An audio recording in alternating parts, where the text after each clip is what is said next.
විදිහට කලාවට කැපවෙන මිනිසුන්ට අපි සලකන ප්‍රමාණය මදි කියලා මට හිතෙනවා. නන්දන වීරසිංහ කියලා කියන්නේ සිංහල කවිය අලුත් මාර්ගයකට හරවපු තරුණ පරම්පරාවේ හැම දිනෙකටම ආදර්ශයක් ගන්න පුළුවන් කවියෙක්. ඔහුට උපහාර දක්වන්නට අපි ප්‍රමාද වුණා වැඩි කියලා මට හිතෙන්නේ. ඒ නිසා අපි සූදානම් වෙනවා ඔහුට උපහාර දක්වන්න. දැන් ලෝකෙ ගත්තාම ඇමරිකාවේ ජාතික කවියා බවට පත් වුණු රොබර්ට් ෆොක්ස්ට ඇමරිකානු ජනතාව හොඳට සැලකුවා.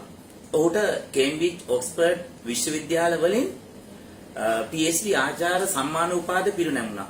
ලෝකේ රටවල් 40ක පමණ විශ්වවිද්‍යාල වලින් ඔහුට ආචාර්ය උපාධි පිරිනැමුණා.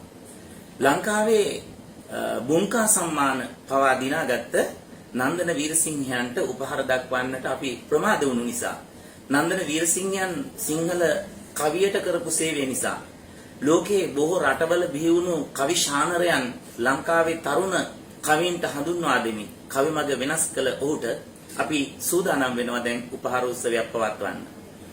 ජූලි 10 වෙනි බදාදා ඔහුගේ කවි ජීවිතයට අවුරුදු 40ක් ඉරීම නිමිත්තෙන් අපි කොළඹ පදනම් ආයතනයේ හවස 2:30ට උපහාර උළෙලක් සංවිධානය කරලා තියෙනවා. නන්දන වීරසිංහ කවි රසික සමාජයේ සියලු දෙනාටම අපි තම ගෞරවයෙන් ආරාධනා කරනවා මේ අනගි අවස්ථාවට සහභාගී වෙන්න කියලා.